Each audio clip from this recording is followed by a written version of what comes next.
Hey y'all, it's Brandon with Voodoo Forge. People come up to me all the time and they go, brother, I wish that I had a V-swage like on the swage block to use in my shop, but I don't have a swage block. What am I to do?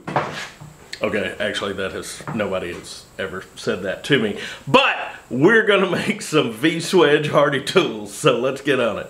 If you look at one of my old swage blocks here, you'll see V-swage, V-swage, V-swage, V-swage, V. So they're all over this, and if you look at this new swage block made by Oak Lawn Blacksmith, there's one there, there's one there, that one's not a V, I take that back. There's three over here, so they're pretty common on swage blocks, so there's no reason not to have some bottom tools that are V-swages. Now one way we could do this is take a block of steel and forge it down, isolate some material, make a shaft here that'll go in our hardy hole, stand it up, heat this right here, and then take a square piece of material and hold it on an angle and drive it into this material to create the V that we need for this. We're not gonna do it that way. This is a tool we're not going to use that much, and there's a much simpler way to do this. We are going to fabricate 3 different sizes out of some scrap. I've got some 3/8 square stock, 1/2 inch square stock, 3/4 square stock, and 1 inch square stock. And then there's the 3/4 for the shafts. But what we're going to do, we're going to take this material and we're going to put it corner to corner like that, and we're going to weld it together. All right? And then we're going to take our shaft and we're going to weld that on the bottom, and that will give us our V-swage. And it's economical. It's economical not only in monetary cost, but in time. So first thing we're going to do is we're going to clean this material up on the belt sander, and then we'll get everything welded together.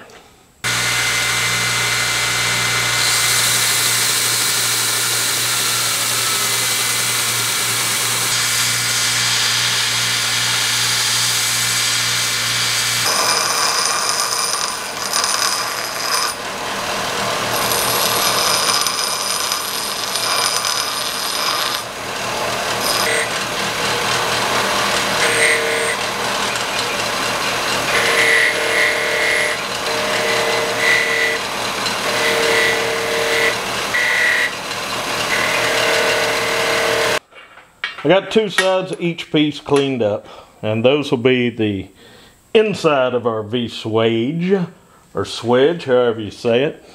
Now I'm gonna weld the pieces together. Now, first thing I tried was this big magnet with the 3/8 pieces to get them into position, and it was not panning out. And I'm not gonna show you the footage of that because I don't want to have to edit out all that profanity. So then I was like, well, I'll try one of my little magnets. You know what? It was still not working. So what I'm going to do, I'm going to take a piece of square stock and use these little bitty clamps that I never use and clamp them to it, and that's how I'm going to weld them. Recruit some, oh, maybe.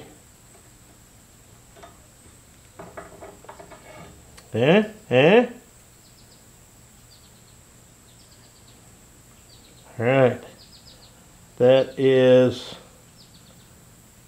move this over just a hair, quite a bit more than a hair. Okay, now I believe if I can get a spot in the top and a spot in the bottom, I can make this work. Okay, see if we can spot this.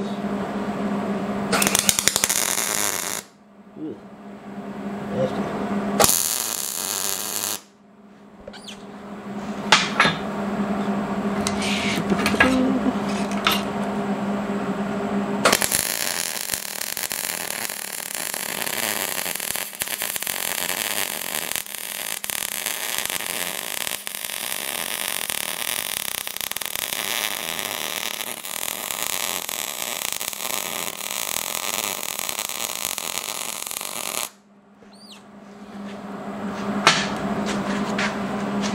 pretty good. 3 more to go. Oh, well, that's the end of this little guy's. He's getting a little smarter. Not a lot, but a little. Ah, shit, not at all, not at all. Okay, that's where we want her.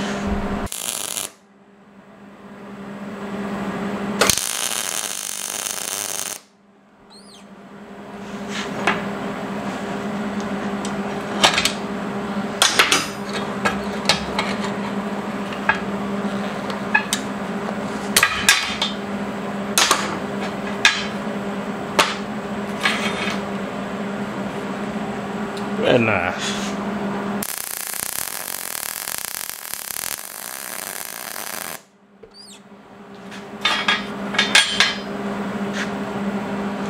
Yeah, very nice, very nice.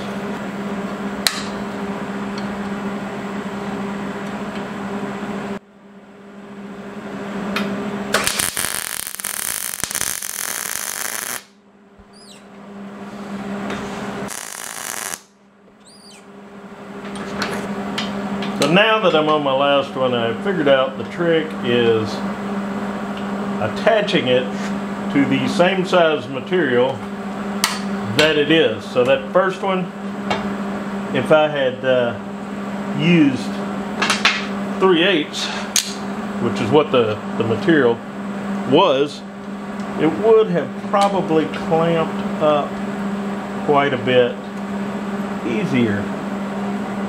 But I guess better late than never. Figure it out.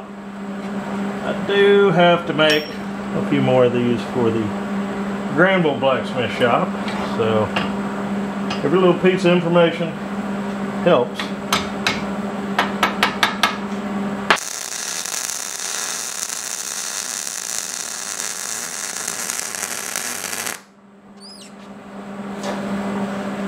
Alright. Now, put our shaft down here. Let's get her straight.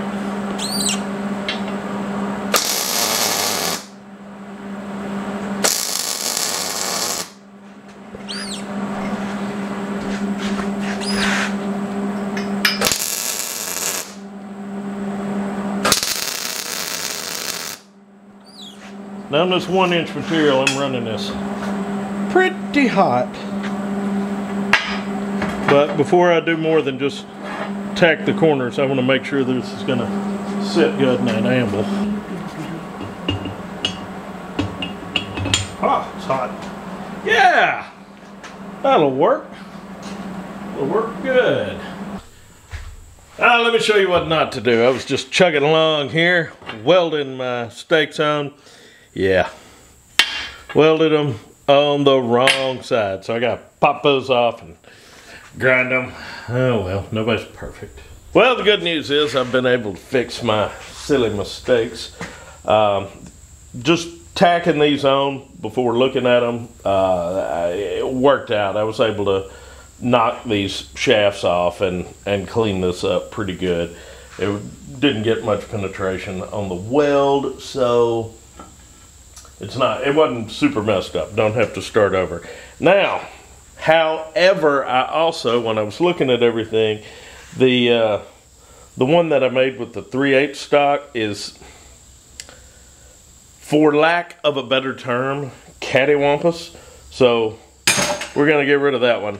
And I've put together another one here using the same 3/8 stock to clamp it to, because that's what makes it easier to clamp. You know, I didn't work it out until the 3rd or 4th one, but having the backer the same size stock and using these clamps instead of trying to use something else makes it a lot easier. So I'm gonna get these 3 put together, and then we should be good to go.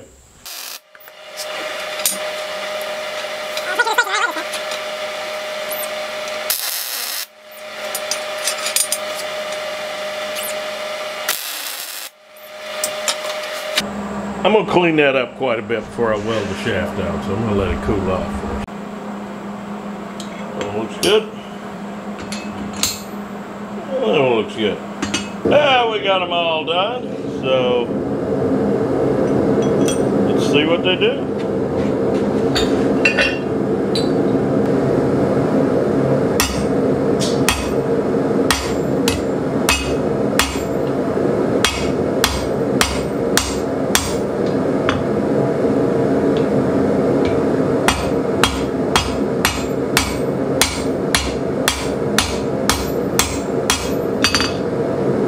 Okay, so our smaller one here, the 3/8 stock, is really not doing what I want it to do.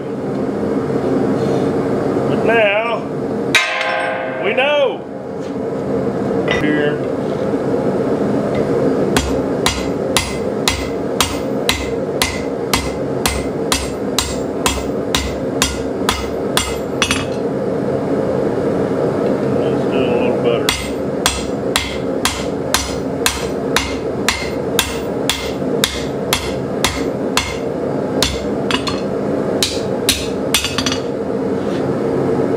It's doing a little better. Okay, 3/4.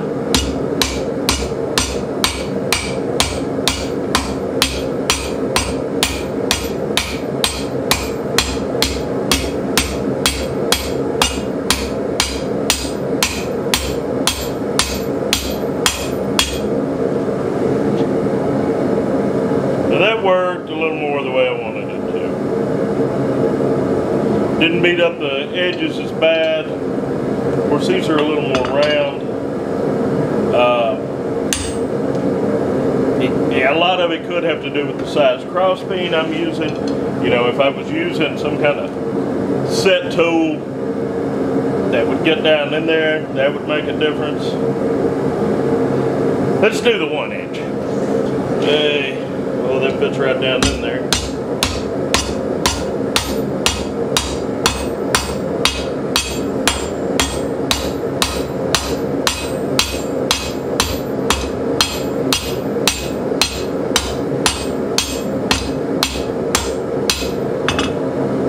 Look at that.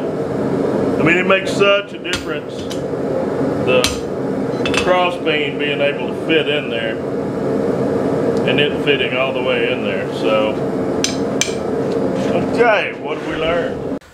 Well, for my purposes, I believe the 1-inch and 3/4 are gonna be the sizes that get used the most.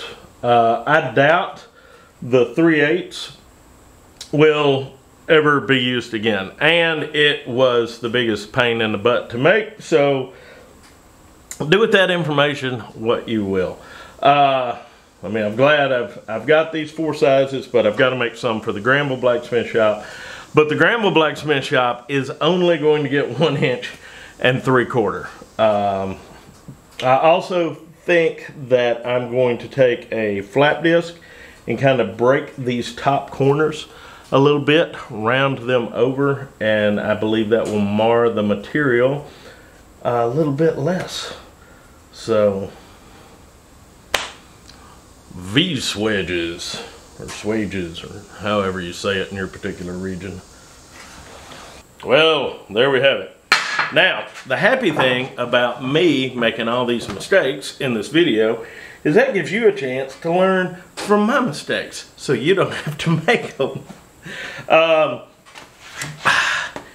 These are going to be great. They're going to be handy in my shop. They're going to be handy in the Granville shop. So I'm tickled with them. Hopefully you can find a use out of them. And there's still, I've got a lot more Hardys, but forged and fabricated, that I've got to get made. I'm kind of on this kick. So stay with me for this little journey. If there's any specific type of Hardy that you would like to see me make, leave it in the comments. Let me know what you think. I need to know what you people think.